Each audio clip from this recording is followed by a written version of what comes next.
We're back out here at the Big Lake once again, and today we're talking about how when that summertime fishing gets really tough, how I break out my super sneaky secret weapon for summertime fishing. You don't want to miss this one. Stick around. There we go, I got him. That's a good one. That's an even bigger one, hon.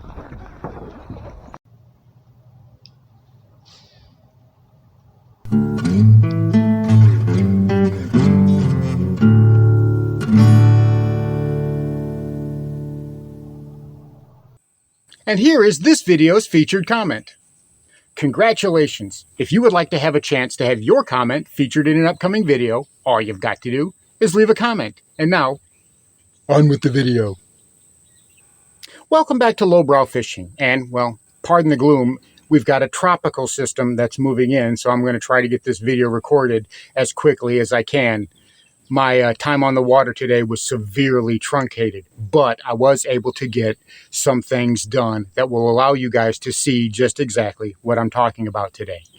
What am I talking about? Well, in recent videos, we've been talking about fishing a jig, fishing a worm, something slow. We've talked a little bit about fishing swim baits, doing things that are, a little bit faster.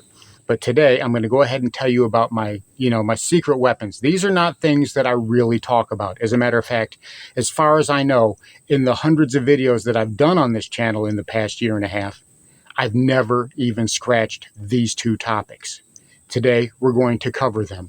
And while they are kind of well known and you've heard of them, you maybe have never tried them because I don't see a lot of guys doing it.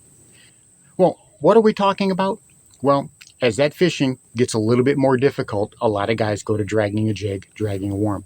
Those are exceptionally good presentations, something like a wacky rig or a NACO rig or a Texas rig. Those can really get the job done. However, whenever the lake's pressured and everybody's throwing a worm, everybody's dragging a worm the same way, those fish have seen it all. And they know, well, not to bite that. They know that that is not real, that is not something that they're interested in. And in summertime, there's only really two ways, at least during the daytime, that you are going to get those fish to react to your presentation. Now, at night, well, the fish sort of, they adapt during the summertime, right? They kind of change their pattern. They change their mood. They start feeding when those temperatures are cooler, which usually means, especially here in the deep south, it means that they do the bulk of their feeding at night. I go fishing at night predominantly in the summertime. Usually in the summer, I'm fishing mostly at night. However, whenever I can get out during the day, I will also do that. But I'm altering my presentation because at night, the fish are feeding. During the day, they may not want to feed so much, so we have to try to trick them into two ways. First and foremost, by making that morsel so enticing and getting it into that really small strike zone, right? Because their strike zone has really shrunk down. You've got to get it inside that strike zone, and you've got to entice them with something that is irresistible. Slower worms are one way to do that. Now, another way of doing it is to actually be a little bit faster, herky-jerky. That is why a jerk bait works so well during the summertime, because in the day you can get them to do that reaction strike because bass cannot resist. They do not like the idea of something getting away from them, of a missed opportunity. If there's bait fish that are fleeing, the bass, they have that instinct and they have to react to that. They have to get out there and attack that fleeing bait fish. So we can get reaction strikes, and if we can find those bass and basically put it on top of their head, we can give them an enticing morsel. And today we're going to talk about two ways that I really like to do that. Now, a little bit differently, first and foremost, a little bit different presentation that I like to use. And this is the one that I don't really want to talk about, but it is one of my most effective presentations during the summer. And that is, well, good old shaky head, right? I've got a 1/8 ounce shaky head here, and this has got the screw lock type. I've got it Texas rigged. This is a paddle tail worm that I make myself. These float. And there's a reason for that, because as that worm is sitting, it's going to be sitting on the bottom like that. And we want to get that tail to shake. So I've got a little bit of a red tail there. This floats, so it's going to be up in that water column. So all I have to do is essentially just let it sit there. The current is going to do most of the work for me. Or I can give it subtle twitches, subtle pops. I'm barely working it at all. Or I can, grab the line and stitch it with my fingers. I'm trying to get this to stay in place. And no matter what type of shaky head I'm using, whether it's got the screw lock type or whether you thread it on, it's got the keeper and you turn it around and do a traditional style Texas rig, I'm doing it the same exact way. I'm working it the same exact way. I'm trying to keep my line semi-taut, and I'm trying to basically just barely wiggle that line. Let's go out on the water and I'll show you some of the footage that I got today before the rain rolled in of me working this bait. All right, we are going to work off of this point right here, and we're just going to kind of take that shaky head and cast it out there a good ways. We're going to let it sink. We want it to go all the way down to the bottom. It's kind of what we're looking for here. And then whenever it gets down to the bottom, we're just going to kind of wiggle it. We don't want to really pull it too much. We want to basically just wiggle it in place. If you can stitch it like that, that's another good thing to do, is make sure you've got pretty much all the slack taken out of it and just barely wiggle the tip of your rod. Barely wiggle the tip of your rod. And that's what I like about having that worm that's floating, is that tail sticking up and it's doing like that. And that's kind of what we're looking for. That's kind of the presentation that we want to get done, is kind of entice the fish that way. I'm just trying to keep the slack in the line to a minimum, and I'm barely wiggling that bait. Boy, you can hear the thunder. And that's, that's what I'm essentially doing. It's almost like I'm stitching it, right?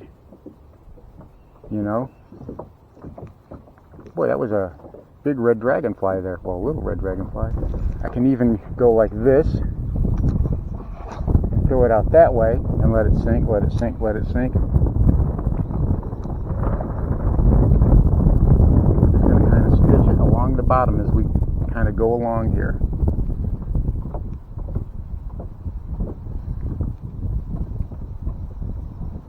That's all we're doing, is just a little bit at a time. That's what we're calling, that's why it's called a shaky head.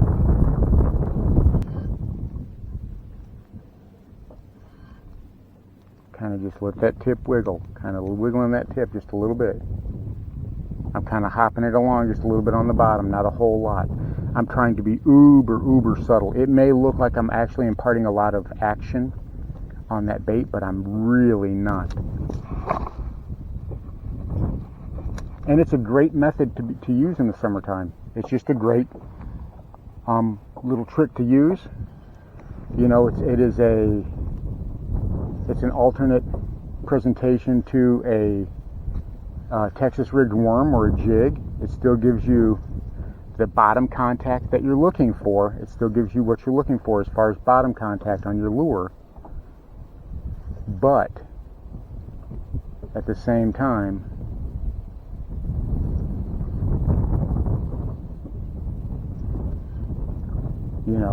it's a little bit more, I want to say, a vibrant presentation, because you've got that tail that sticks up. And this here, there's not a lot of grass on this bottom right here. We are right on the outside of that grass edge, which is a perfect place, to fish something like a shaky head. We've got a grass line that kind of goes like this in this area through here, as we've got the main lake point behind us, and we've kind of got the main lake channel going that way. So it's a great technique to use. I mean, a shaky head in the summertime really is a great presentation. You don't have to be in deeper water. You can actually do a shaky head from the bank.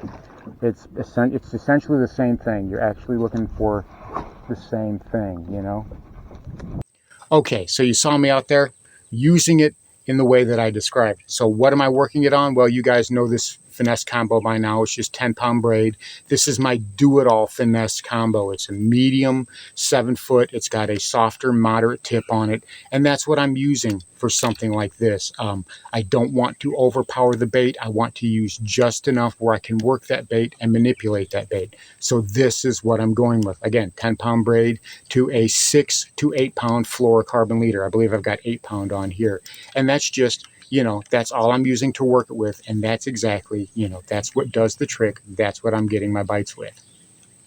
Now, as the rain starts to pick up here a little bit, we've got a tropical system moving in today. So that kind of makes things a little bit different. I wasn't able to get the fishing that I wanted to get done. However, one of the other things that I do, the second thing that I do, is something else that I've never really talked about on this channel. It's my own little secret sauce. It's something that a lot of guys are doing, a lot of different anglers are doing, but it's something you may not have tried for yourself, and that is fishing a spoon, a flutter spoon. Now, this is just a small, I believe this may be a ½ ounce. This is just an old school Little Joe that I found in my dad's tackle box. But these are super simple to fish, right? They cast a literal mile. I've got this, since it's a smaller spoon, I've got this on a 7-foot medium heavy. I've got 12-pound fluorocarbon here, and this is a 7-to-1 gear ratio.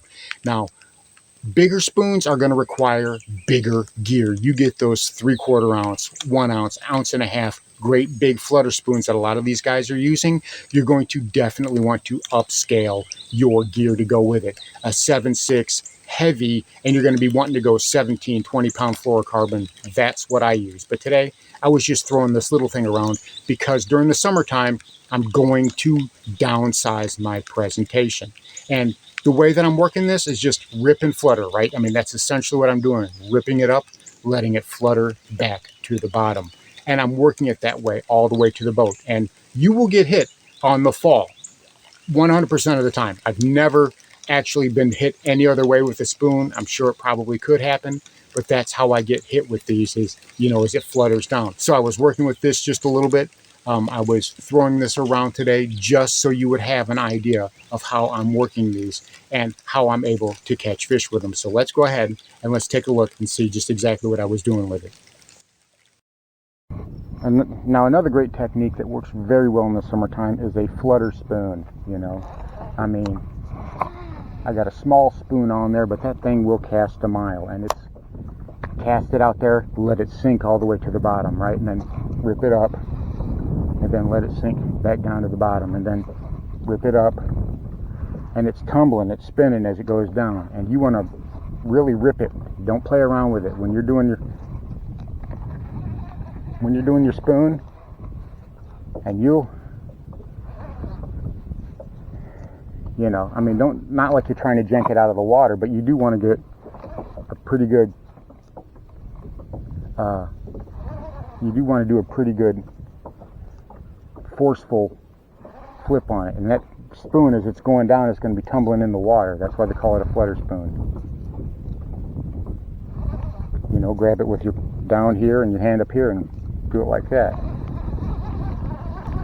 But it's not exactly a weedless presentation, as you can see that. Again, I am right on the edge of a grass line. Right on the edge of a grass line. I kind of want to go back out this way. And this is going to be targeting those fish kind of in the lower part of the water column, but not necessarily on the bottom. You know, you can essentially skirt the edge of that thermocline doing this. And a spoon will cast a mile. I mean, it will cast a country, city, you know, county, state mile. And again, grab it and rip it up like that. Let it flutter back down, let it flutter back down, let it flutter back down, and then rip it back up. You know. These are my secret techniques. I don't talk about these too much. You know, I mean, but they are actually really great techniques to be using in the summertime. So, as the thunder starts to roll in the background and the rain starts to intensify a little bit, there you have it. During the summertime, I like to do things a little bit differently. Sometimes I like to change things up. A shaky head and a spoon, those are my super secret weapons that I like to use to keep things different, to keep those fish guessing, to show them something different. Try it out. I'm sure you'll have a lot of success with them. Thanks for watching Lowbrow Fishing. We'll catch you in the next one. And there comes the rain.